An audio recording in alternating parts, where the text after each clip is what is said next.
Read the title of the failure on the engine warning display.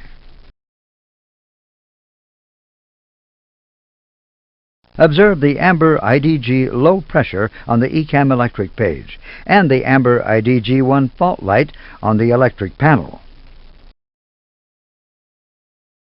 These indications mean that there is insufficient oil pressure in IDG1. ECAM action requires us to disconnect the IDG. Begin ECAM action by raising the IDG guard.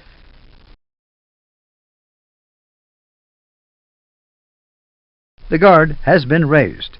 Now disconnect the IDG. Caution! Press the IDG push-button switch until the generator fault light comes on, but not more than 3 seconds, to avoid damage to the disengaged solenoid.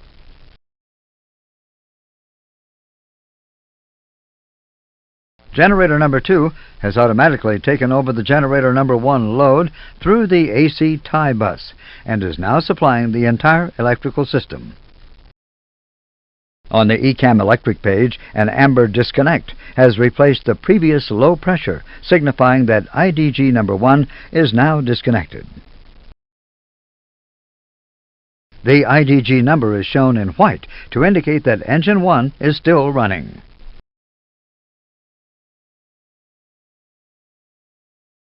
Let's look at generator 1 indications for a moment. GEN in amber means generator 1 has abnormal parameters. 1 in white means engine 1 is still running. 0% load in green means that the load is still within the normal range. 0 volts in amber means that the voltage is outside normal parameters. Amber X's means that there is no frequency sensed.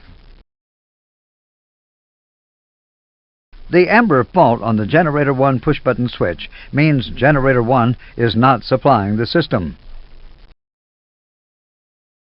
On the ECAM electric system page, galley shed in white has illuminated, indicating that the system has automatically shed galley equipment to decrease the load on the remaining generator. After review and confirmation, clear ECAM. The status page is now displayed. A green message advises us that the APU generator is available as a backup up to flight level 390. Using the APU would restore the galley power. In the INOP system column, generator 1 and the main galley are listed as inoperative. After review and confirmation, clear status. ECAM complete. Screens normal. The system display has reverted back to the cruise page.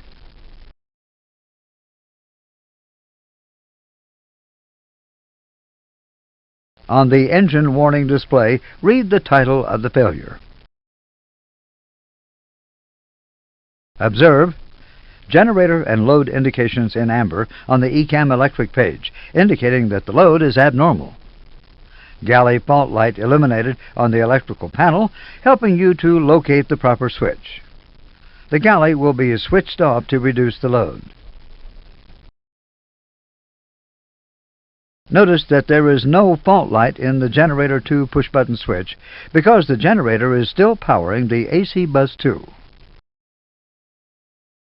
The first ECAM action calls for the galley power to be switched off. Turn off the galley power.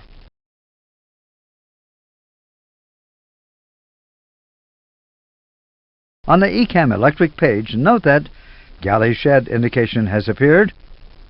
Generator 2 load is back to a normal value. After review and confirmation, clear electric. The status page is displayed for review. The only inoperative item is the galley. After review and confirmation, clear status.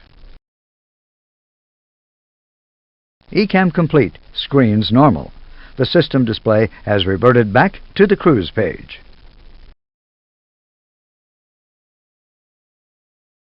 This is a serious failure which results in a master warning.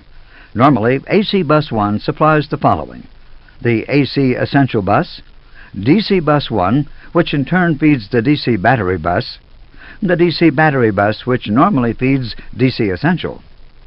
If AC Bus 1 is lost, these buses become unpowered.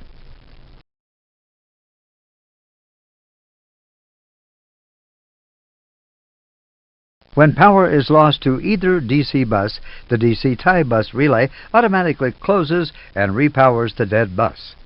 In this case, both DC1 and the DC battery bus are repowered by TR2 through DC2.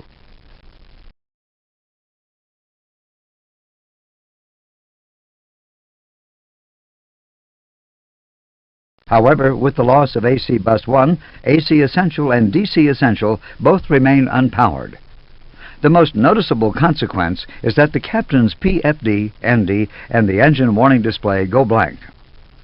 Since the captain has no instruments, he should give the aircraft to the first officer and perform the ECAM himself.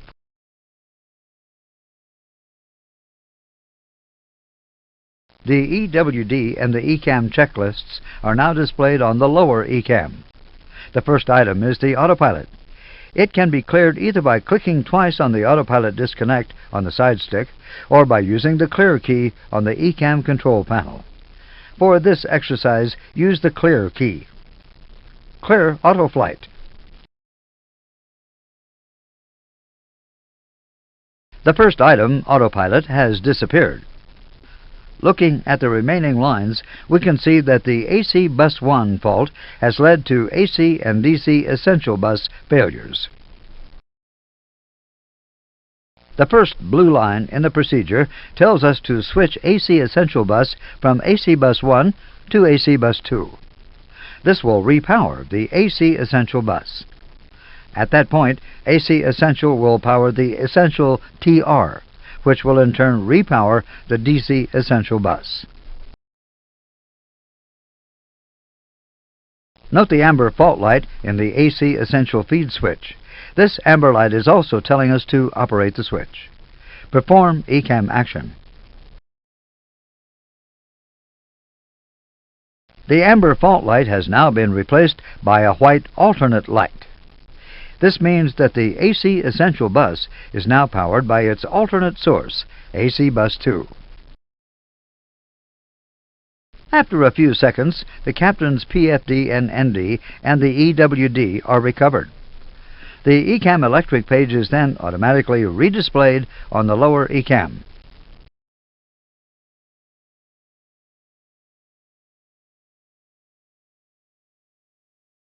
Both essential buses are now recovered. AC Bus 2 is now supplying the AC Essential Bus, which in turn is powering the Essential TR. The Essential TR then powers the DC Essential Bus. In normal operation, the Essential TR is unpowered. Although it is labeled, the box symbol has no parameters listed. Now that it is in use, it's showing both volts and amps. As long as these parameters are in the normal range, they will be displayed in green. Should one or both become abnormal, the display will change to amber.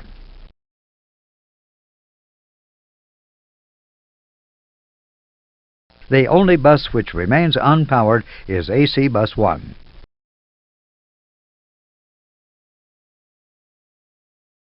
Listed on the right side of the EWD in the memo area are those systems affected by the loss of AC Bus number 1. At this point, you will clear the electric page. Clear electric.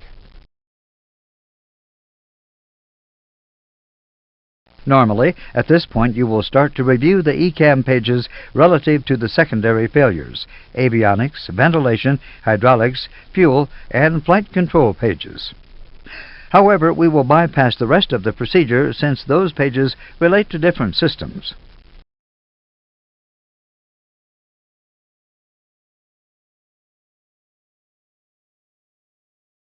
We will now study the electrical emergency configuration. As there are a lot of events which happen at the same time in the aircraft, we will present them in a sequential order. Let's assume we are in flight and no previous faults have occurred.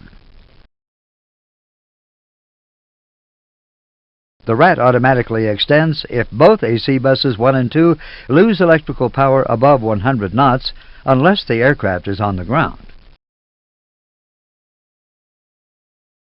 As you can see, the first consequence is that the power supply for the first officer's PFD and ND, the captain's ND, and the lower ECAM is lost. The SOPs recommend in such a case that the captain will fly the aircraft, while the first officer does the ECAM action.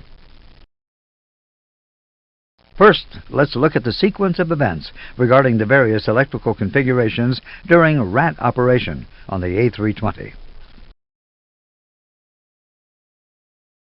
During RAT extension, Battery 1 powers AC Essential through the static inverter. Battery 2 powers DC Essential directly. The shed buses are not powered. After the RAT has extended and the nose gear is up and locked, AC and DC Essential and AC and DC Essential shed buses are powered. On the 320 only, when the gear is extended, the RAT generator drops offline, and the batteries again power AC and DC Essential. The shed buses again are not powered. Note, on the 319 and the newer 320s, the RAT generator remains powered even after gear extension down to 125 knots on the ground.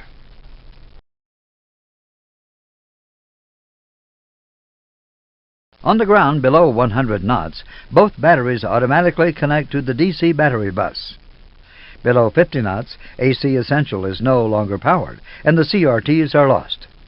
Only DC Essential remains powered, providing communication capability.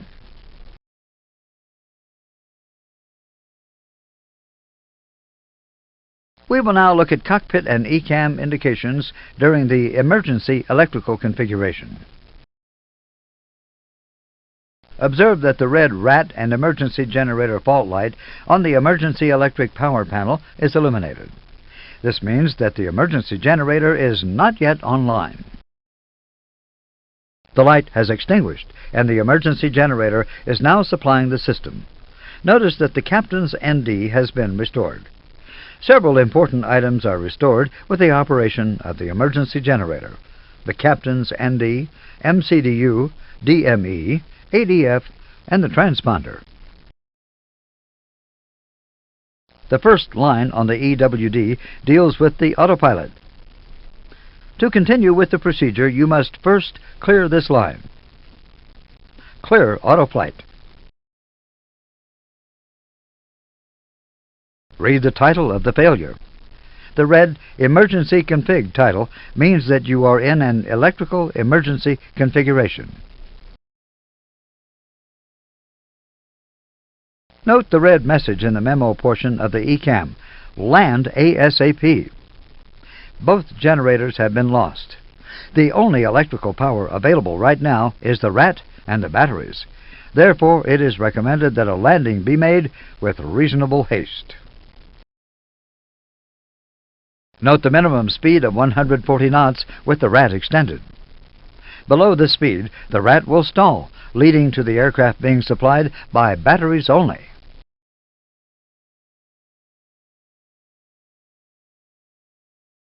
The first action is an attempt to reset the generators. The reset has not been successful. Before continuing, let's review the ECAM system. Should any one ECAM screen be lost, the priority is to the EWD. Let's review how to access an ECAM page when the lower ECAM is not available. An ECAM page can be displayed on the upper ECAM by pressing and holding its associated push-button switch on the ECAM control panel. The switch must be held, otherwise the display will revert to the engine warning display. Call the ECAM electric page. On the electric page, note that the emergency generator supplies the AC Essential bus, the Essential TR, and the DC Essential bus.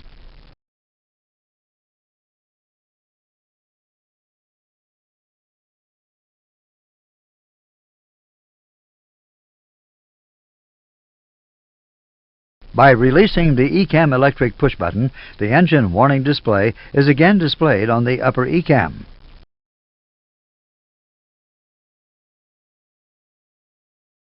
Because the generator reset was not successful, we must continue with the procedure. The next item requires us to switch off the bus tie.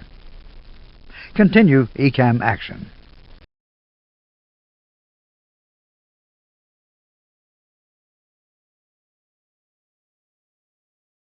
Switching the bus tie off segregates the two sides of the system. In this manner, a short circuit can be isolated, thus allowing at least one generator to be reset. The procedure then calls for another reset of the generators. Again, the reset of the generators has not been successful. Since the next steps concern other systems, we will stop here and look at the indications on the right side of the EWD.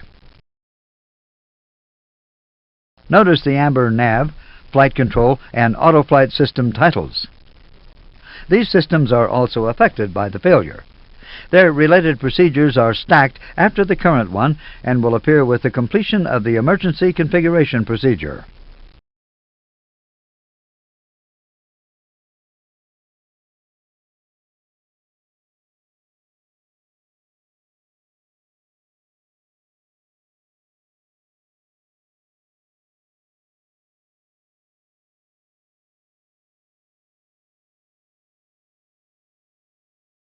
Notice also the secondary failures concerning cabin pressure, hydraulic, and fuel systems.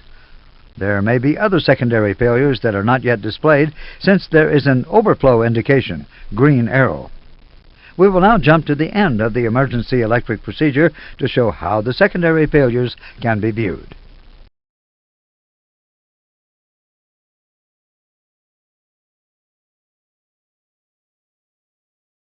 The list of secondary failures is visible. Since the lower ECAM is not available, you must manually call the ECAM pages associated with the secondary failures on the EWD. Press and hold the related key on the ECAM control panel, ECP, in the same way that you previously called the ECAM electric page. We will now assume that all the ECAM pages of the secondary failures have been reviewed.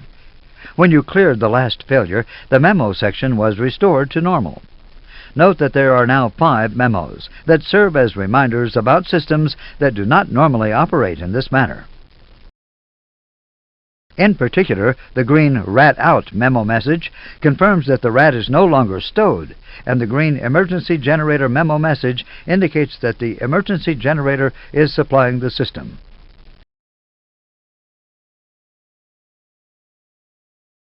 If the rat should stall, for example, at low speed during the approach, the emergency generator is no longer powered, and the supply is automatically transferred to the batteries.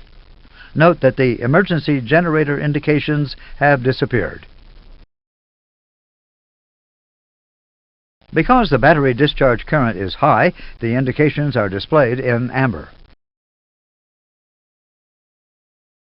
The batteries feed the DC essential bus and, via the static inverter, the AC essential bus. Note that both buses are labeled in green, indicating that they are powered.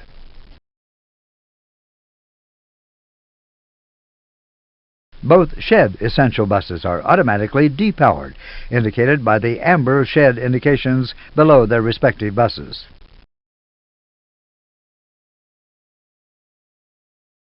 If a dual electric failure occurs, the rat is automatically deployed.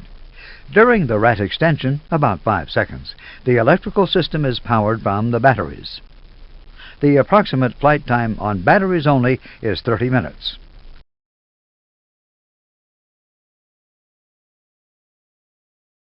If the rat fails to extend, a specific message appears in the emergency electric procedure telling you to manually extend the rat on the emergency electric power panel.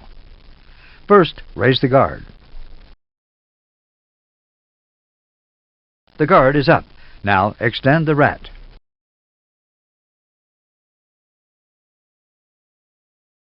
After a rat extension, if the emergency generator is not working, the red fault light stays illuminated on the rat and emergency generator indicator. This failure causes the aircraft to be powered only from the batteries. The approximate flight time on batteries only is 30 minutes.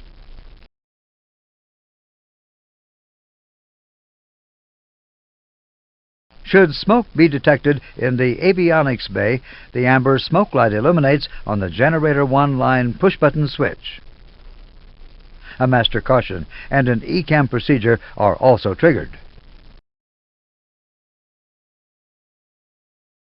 When the Generator 1 line push-button switch is pressed, Generator 1 is disconnected from AC bus number 1 and is connected directly to a fuel pumps bus, which powers the number 1 fuel pump in each main tank.